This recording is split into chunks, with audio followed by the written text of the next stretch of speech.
جب سے میں نے یہ انگزائٹی اور ڈپریشن کے اوپر بات کرنا شروع کی تو میں نے دیکھا ہے کہ بہت سارے پیشنٹس میرے پاس آتے ہیں جو کہ غم سے گزر رہے ہوتے ہیں، اور اس میں کافی تعداد ان لوگوں کی ہے جو ینگ ہے۔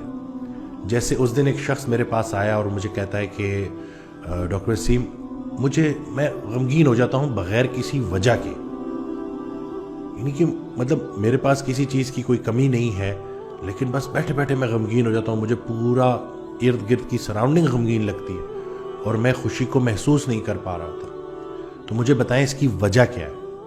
تو میں نے اس کو جواب دیا کہ وجہ جاننے سے پہلے یہ دیکھو کہ غم کے متعلق ہمارا دین کیا کہتا ہے، اللہ تعالیٰ کیا ارشاد فرماتا ہے۔ غم جو ہے نا، وہ عبادت کا بہترین ٹائم ہے۔ اگر آپ غمگین ہیں اور غم زدہ ہیں تو دیکھیں کہ اس وقت اگر آپ اللہ سے رابطہ اپنا قائم کر لیں گے اور اس مومنٹ پہ آپ اللہ کی عبادت شروع کر دیں گے، اللہ سے باتیں شروع کر دیں گے، اللہ سے اپنا تعلق مضبوط کریں گے، تو یہ بہترین ٹائم ہے عبادت کا۔ وہ خوشی یا وہ راحت جو تمہیں سلا رہی ہے، اس سے وہ غم بہتر ہے جو تمہیں جگا رہا ہے، وہ اذیت بہتر ہے جو تمہیں جگا رہی ہے۔ تو غم نہ بڑا کچھ سکھاتا ہے آپ کو۔ غم سے گھبرانا نہیں ہوتا، غم کو ریڈ کرنا ہوتا ہے۔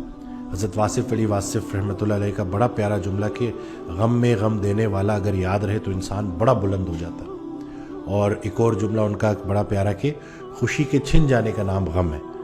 آپ کا کیس میں ٹھیک ہے کہ آپ کے پاس اللہ کا دیا سب کچھ ہے، لیکن دیکھیں کہ کہیں کوئی بہت ضروری چیز آپ سے مس تو نہیں ہو گئی، کہیں ایسا تو نہیں ہے کہ اتنی نعمتوں کا انبار آپ کے اوپر ہے کہ کہیں اللہ کے ذکر سے تو آپ غافل نہیں ہو گئے۔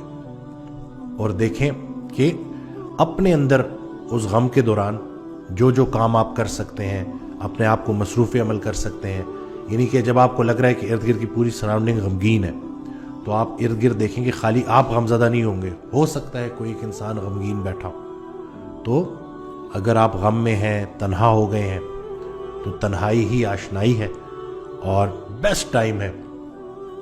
وضو کریں اور نماز پڑھیں اور اللہ سے اپنا رابطہ قائم کریں۔ آہستہ آہستہ آپ دیکھیں گے کہ آپ کا جیسے جیسے وہ اللہ سے بانڈ سٹرونگ ہوتا جائے گا، آپ کا یقین پختہ ہوتا جائے گا۔ اللہ کی مرضی اور اپنی مرضی میں جو فرق ہے اس کا نام غم ہے۔ تو بعض اوقات انسان جو ہے نا وہ سگنل کیچ نہیں کر پا رہا ہوتا، اللہ کی طرف سے جو سگنل ہوتے ہیں، تو پھر اللہ غم دے کے اپنے قریب کر لیتا ہے۔ تو یہ اللہ کے قریب کرنے کا شارٹ کورس ہے غم۔ تو آپ جیسے جیسے غم میں کو ریڈ کرنا شروع کریں گے، اللہ کو یاد کرنا شروع کریں گے، تو پھر یقین جانے کہ ایک وقت آئے گا کہ آپ بھی یہی جملہ بولیں گے کہ جسے میں اپنا بدترین دور سمجھ رہا تھا وہ بہترین دور کا آغاز تھا۔